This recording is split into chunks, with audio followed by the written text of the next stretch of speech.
I've been with Income since 1999. I like this job. In fact, I don't even treat it as a job. I'm making friends every day, I'm learning new things every day, and I'm building a very deep relationship with the people I meet in my life.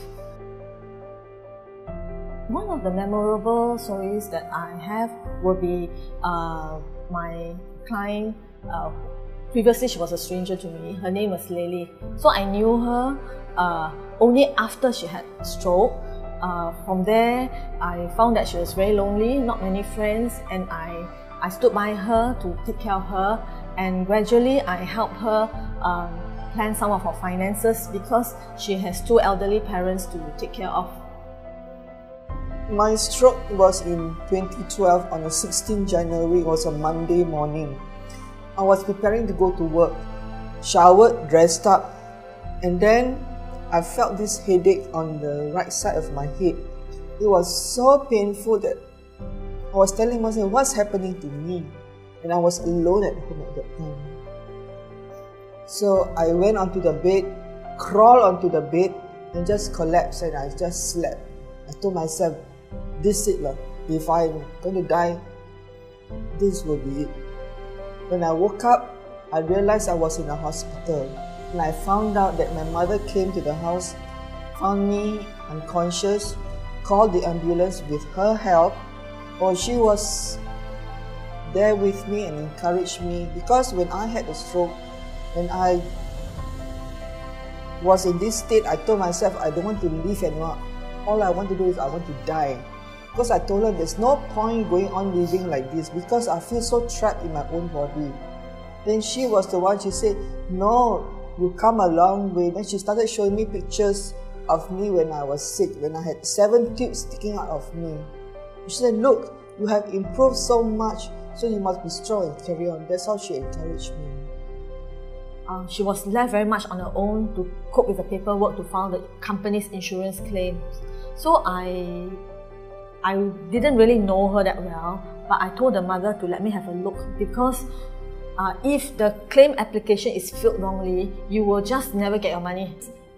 When some of the claims money came in, budgeting is very important.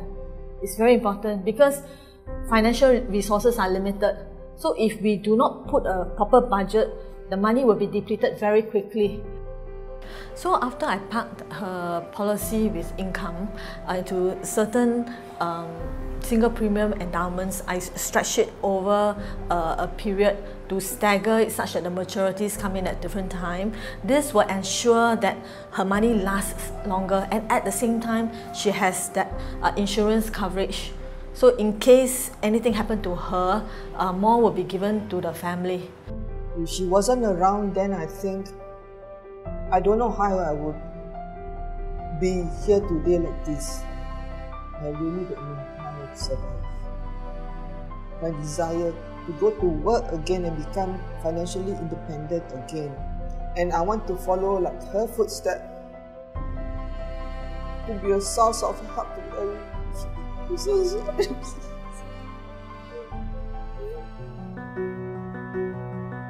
I started with NTUC Income in 1995 as a part-timer. I came in because I wanted to know more about insurance, because my husband bought a lot of insurance and I didn't quite understand what they were. I decided to go in full-time with some encouragement from my colleagues. I could see there's a lot of difference being a full-timer because I could actually have more time to really study the products and relate with all my clients. Cyrena doesn't believe in insurance right from the start. So although I know her since 1999, I have never really tried to sell her insurance after talking to her and knowing that she really don't have the spare cash.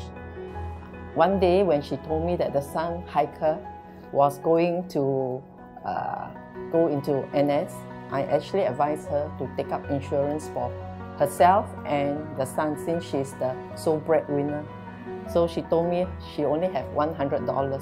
So I used that to help her to take up a policy for herself and the son. My son met with an accident, motorbike accident, Axelita Lane. He actually skidded and hit the center metal divider. So it's actually involved his neck. Neck broke. So it's fatal. He actually contacted me that very morning to say Haikal passed away in a motor accident. Very, very sad, very, very heartbroken. He actually went through poly, did very well, got scholarship, even got a place in NUS. She was actually hoping that he will be the one to take care of her when she is old.